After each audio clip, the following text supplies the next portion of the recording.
श्री शिवाय नमस्तुभ्यम। दोस्तों, आज की यह वीडियो बहुत ही ज़्यादा ज़रूरी है। जो भी पंडित जी को दिल से मानता है ना, वो ये वीडियो को पूरा ज़रूर देखना, क्योंकि इस वीडियो में बहुत ही ज़रूरी आप लोगों से बात करनी है। दोस्तों, आप सभी लोग जानते हैं कि आज से पंडित जी की नीमच मनासा मध्य प्रदेश में जो है श्री बेलपत्र शिव महापुराण कथा शुरू होने वाली थी, जो कि अब नहीं हो रही है। काफ़ी सारे लोगों को तो अभी पता भी नहीं होगा कि आखिर हुआ क्या है, क्यों पंडित जी की आज से जो कथा चालू होने वाली थी वो चालू नहीं हुई है। बहुत सारे लोग अपने मोबाइल पर तैयार बैठे हुए थे कि बहुत दिनों बाद आज पंडित जी की जो है कथा शुरू होगी। कुछ लोग कथा पंडाल में, कुछ लोग में ही बहुत सारे लोग पूरे कथा पंडाल फुल भरा चुके थे, और वहाँ का जो मनासा का या नीमच का जो कथा पंडाल था वो पूरा फुल भरा चुका था। सभी के मन में एक आस थी कि आज हम पंडित जी के मुखारविंद से जो है श्री बेलपत्र शिव महापुराण कथा सुनेंगे, है ना। सभी लोग बहुत इंतजार भी कर रहे थे। कथा जो है वो टीवी पर लाइव भी आ चुकी थी, मोबाइल पर भी चल रही थी। पर जैसे जैसे समय बीतता गया और समय बीता तो पंडित जी के आने का भी समय हो गया। और जब पंडित जी आए तो वो व्यासपीठ पर नहीं आए, वो मात्र एक संदेश देने के लिए सभी लोगों के मतलब सामने वहां पर प्रस्तुत हुए। अब दोस्तों, पूरी बात क्या हुई है वो मैं आपको बताता हूँ। उससे पहले मैं आपसे अभी निवेदन करूंगा, वीडियो को एक बार पूरा देख लेना, क्योंकि इस वीडियो में ऐसी बात मतलब हम आपको बताएंगे जो कि शायद ही आपने कभी सोची होगी। तो दरअसल सबसे पहले दोस्तों, हम ये आपको बता देते हैं कि आज आखिर हुआ क्यों और क्यों पंडित जी की आज जो मनासा की कथा थी वो नहीं हो रही है। सबसे पहली बात दोस्तों, अभी आप लोग जानते हो कि पंडित जी की जो मतलब होली थी, महादेव की होली और आस्था की होली, अभी कुछ दिनों पहले यहाँ पर हो चुकी है। ठीक है, तो दोस्तों महादेव की होली तो पंडित जी ने बहुत ही हर्षोल्लास से खेली, वो होली बहुत अच्छे से मतलब निकल भी गई। उसके बाद क्या होता है दोस्तों, आस्था की होली जो कि 29 मार्च को जो है मतलब खेली रही थी। अब दोस्तों, उस होली में क्या हुआ कि पंडित जी जब आस्था की होली खेल रहे थे, मतलब बहुत सारे लोग थे, तो आस्था की होली खेलते समय क्या होता है कि पंडित जी जब वह होली खेल रहे थे तो उसी समय पता नहीं कहां से एक नारियल उनके सर पर आकर गिर गया। ठीक है, एक नारियल उनके सर पर आकर गिर गया। अब उस समय तो पंडित जी ने उतना ध्यान नहीं दिया कि हाँ हल्की सी कोई भी मतलब कोई चीज आके लग गई होगी, है ना, नारियल था तो हल्का सा सर में लग गया होगा, तो उन्होंने उस वक्त उतना ध्यान नहीं दिया। पर बाद में उन्हें थोड़ा थोड़ा दर्द महसूस हुआ। उसके बाद उन्होंने जब डॉक्टर को दिखाया तो डॉक्टर ने इसे एक बड़ी चोट बता दिया। उन्होंने कहा, तो ये जो नारियल आपके सर पर पड़ा हुआ है, ये नारियल जो है इसकी जो चोट है ये आपके मतलब दिमाग के अंदर तक लग चुकी है, किसी नस में लग चुकी है। जैसे कि पंडित जी ने समझाया था जब वो मतलब अपनी कथा की जगह जो है मतलब ये वाली बात बताने के लिए आए थे आज के दिन मनासा की कथा में, तो उन्होंने ये बताया कि जिस तरीके से जब हमारे सर में कोई चीज लगती है तो गूम उठ जाता है, पर यहाँ पर जब वो चीज लगी थी तो अंदर ही अंदर जो है सूजन हो गई थी। बाहर भी दिख रहा था पर अंदर अंदर सूजन हो गई थी, एक गूंज जैसा उठाया था। तो उसके बाद जो है डॉक्टरों को इन्होंने दिखाया। डॉक्टर ने मतलब बहुत अच्छी ये सलाह दी है कि अभी आप अपने दिमाग पर बिल्कुल भी जोर ना दें।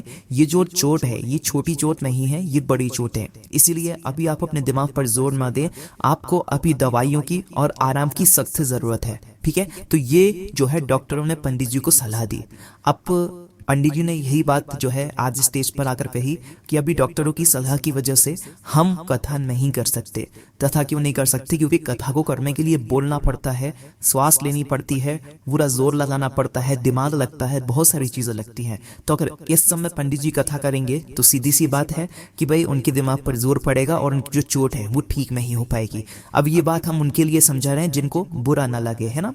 अब हम आपको बताते हैं कि असलियत क्या है। हम अगर पंडित जी की शिव महापुराण कथा को सुनते हैं तो हमारा क्या कर्तव्य बनता है।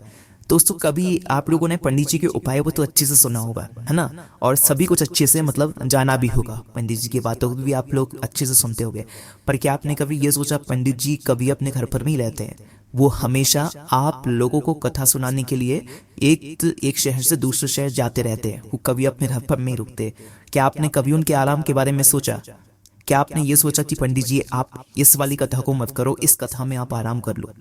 बोलने में बहुत आसान लगता है कि पंडित जी 7 दिन की कथा करेंगे, 7 हर दिन 3-3 घंटे ही देते हैं। पर दोस्तों, वो 3 घंटे के लिए पंडित जी अपना पूरा दिन देते हैं, क्योंकि आप सिर्फ सामने देखते हो कि वो 3 घंटे की कथा पंडित जी सुनाते हैं, पर उसके पीछे पंडित जी अपने कमरे से बाहर भी नहीं निकलते हैं। वो सिर्फ और सिर्फ शिव महापुराण कथा पढ़ते रहते हैं, शिव महापुराण कथा की बातों को ग्रहण करते रहते हैं, क्योंकि वो जो बातें ग्रहण करते हैं समझते हैं वही उन 3 घंटों के अंतराल में वो आपको समझाते हैं। तो क्या आपके मन में कभी ये नहीं आया कि पंडित जी को भी रेस्ट करना चाहिए, आराम करना चाहिए? आप कमेंट्स में श्री शिवाय नमस्तुभ्यम लिखते हो, बहुत अच्छी बात है, पर श्री शिवाय नमस्तुभ्यम की जगह क्या आपने कभी ये देखा कि पंडित जी आप आराम तो किया कीजिए, क्योंकि अगर आप आराम नहीं करेंगे तो आपको थकान होगी, और थकान होगी तो वही आपकी तबीयत भी बिगड़ सकती है। क्या आपने कभी सोचा? हम सीधी सी बात यही कह सकते हैं कि नहीं सोचा होगा, है ना। और आप सोच सकते हो कि कितने लंबे समय से पंडित जी आज कथा कर रहे हैं, और लाखों लोगों के सामने कथा करना इतना आसान नहीं है। लाखों लोग जब स्टेज के सामने होते हैं ना, तो उनकी गर्मी रहती है, वो सीधा सामने जाकर पड़ती है। अब आप लोग सोचते हो कि पंडित जी तो एसी में बैठे रहते हैं, पंडित जी एसी में नहीं बैठते हैं। आप लोगों की जो गर्मी होती है ना, जब लाखों लोग सामने बैठे होते हैं तो उनकी गर्मी निकलती है, उनकी भाप निकलती है, जो कि पूरे उधर पंडाल में ही घूमती रहती है।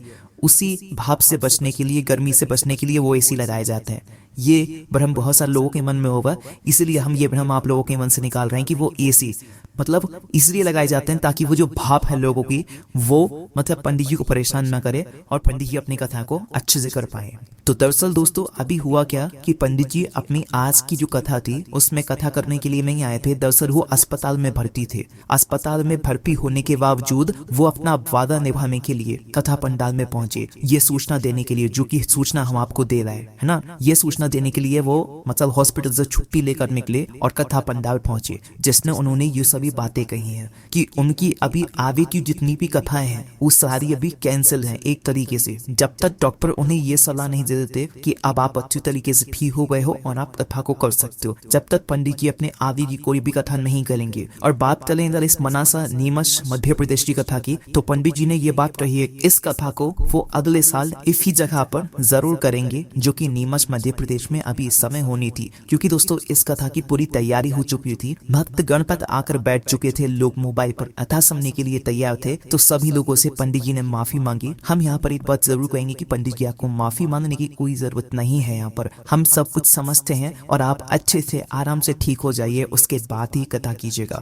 हमें कोई जल्दबाजी नहीं है, आप अच्छे से ठीक हो जाइए उसके बाद ही कथा कीजिएगा। पंडित जी ने अपनी आगे की जितनी भी कथाएं हैं वो सारी अभी एक रूप से कैंसिल करी हुई हैं, क्योंकि जब तक उनकी तबीयत ठीक नहीं हो जाती, डॉक्टरों की सलाह से वो अच्छी तरीके से ठीक नहीं हो जाते, जब तक वो कोई भी कथा नहीं करेंगे। इस बात पर आप लोगों को ध्यान रखना है। जो भी मनासा नीमच की कथा को सुनने के लिए कहीं बाहर से मतलब जा रहे होंगे, भाई उनके लिए ये संदेश है कि अब आप लोग कथा को सुनने के लिए बिल्कुल मत जाइएगा, क्योंकि अभी वहां पर कोई कथा नहीं होने वाली है। अब यही कथा अगले साल होगी जब भी पंडित जी का यहाँ पर मन बनता है उस समय, है ना। तो इसीलिए दोस्तों मध्य प्रदेश में जो नीमच में कथा हो रही थी उस कथा को सुनने के लिए आप लोग मत जाइएगा, क्योंकि अभी वहां पर सारे टेंट और सारी कथा पंडाल जो है वो निकलना चालू हो जाएगा, क्योंकि अभी इस समय वहां पर कोई भी कथा वो नहीं होने वाली है। उसकी सबसे बड़े कारण ये है कि पंडित जी की अभी तबीयत ठीक नहीं है, उनके सर में चोट लगी हुई है, जिस चोट की वजह से वो अपने दिमाग पर जोर नहीं दे सकते और इस कथा को नहीं कर सकते। इस कथा के साथ साथ में आगे की जितनी भी कथाएं हैं आप लगभग समझ सकते हो कुछ महीनों की जो कथाएं हैं वो नहीं हो सकती अब।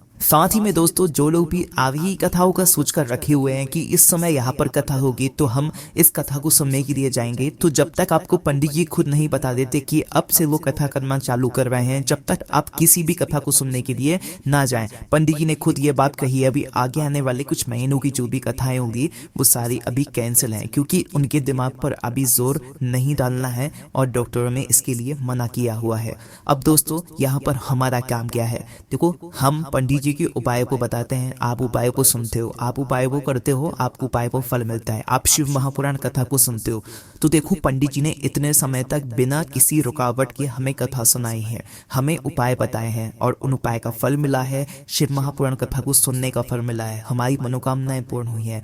पर दोस्तों आज जब पंडित जी की हालत थोड़ी खराब है, उनकी तबीयत ठीक नहीं है, तो उस जगह पर हम क्या कर सकते हैं?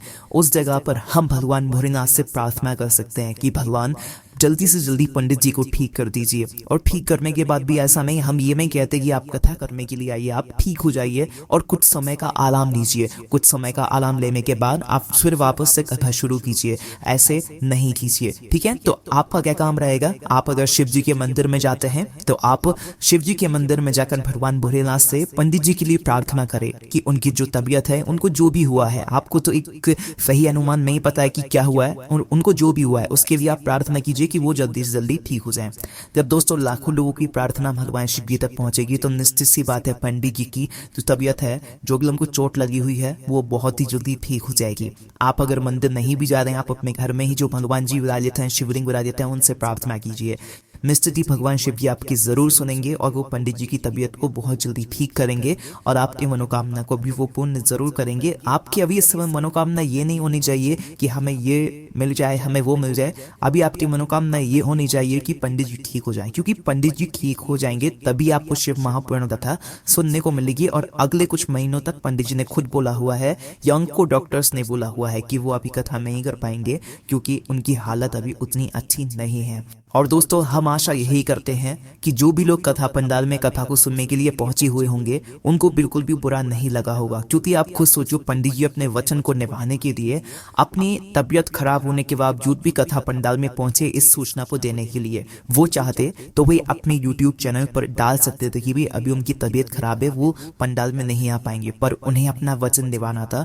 एक बार आपने उनके दर्शन कर दिए वही बहुत बड़ी बात है। आपने चाहे टीवी पर दर्शन कर दिए हैं, चाहे आस्था चैनल पर दर्शन कर लिए हैं, चाहे यूट्यूब या कथा पंडाल में दर्शन कर लिए हैं, बस दर्शन करने का एक बहुत बड़ा महत्व वहां पर हो गया है। पंडित जी अपने वादे को निभाया और कथा पंडाल तक पहुंचे, तो ये बात आप लोगों को जरूर देखनी चाहिए। एंड किसी को भी यहाँ पर बुरा मानने वाली बात नहीं है और हम यही आशा करेंगे पंडित जी बस ठीक हो जाए और ठीक होने के बाद भी ऐसा नहीं कि वो कथा करने के लिए आ जाए। हमें अपना फायदा नहीं देखना है, हमें पंडित जी की स्वास्थ्य को भी देखना है। वो ठीक हो जाए, ठीक होने के बाद वो अच्छे से जो है आराम करें, अपने स्वास्थ्य का ध्यान रखें। जैसे ही उन्हें लगता है कि हाँ वो कथा करने के लिए अच्छे से तैयार हैं, उस समय वो कथा करने के लिए आए, हमारी यही आशा है। अब दोस्तों आप लोग कमेंट्स में पंडित जी के लिए प्रार्थना जरूर करें। श्री शिवाय नमस्तुभ्यम एटलीस्ट आज के दिन तो आप लोगों को लिखना ही चाहिए।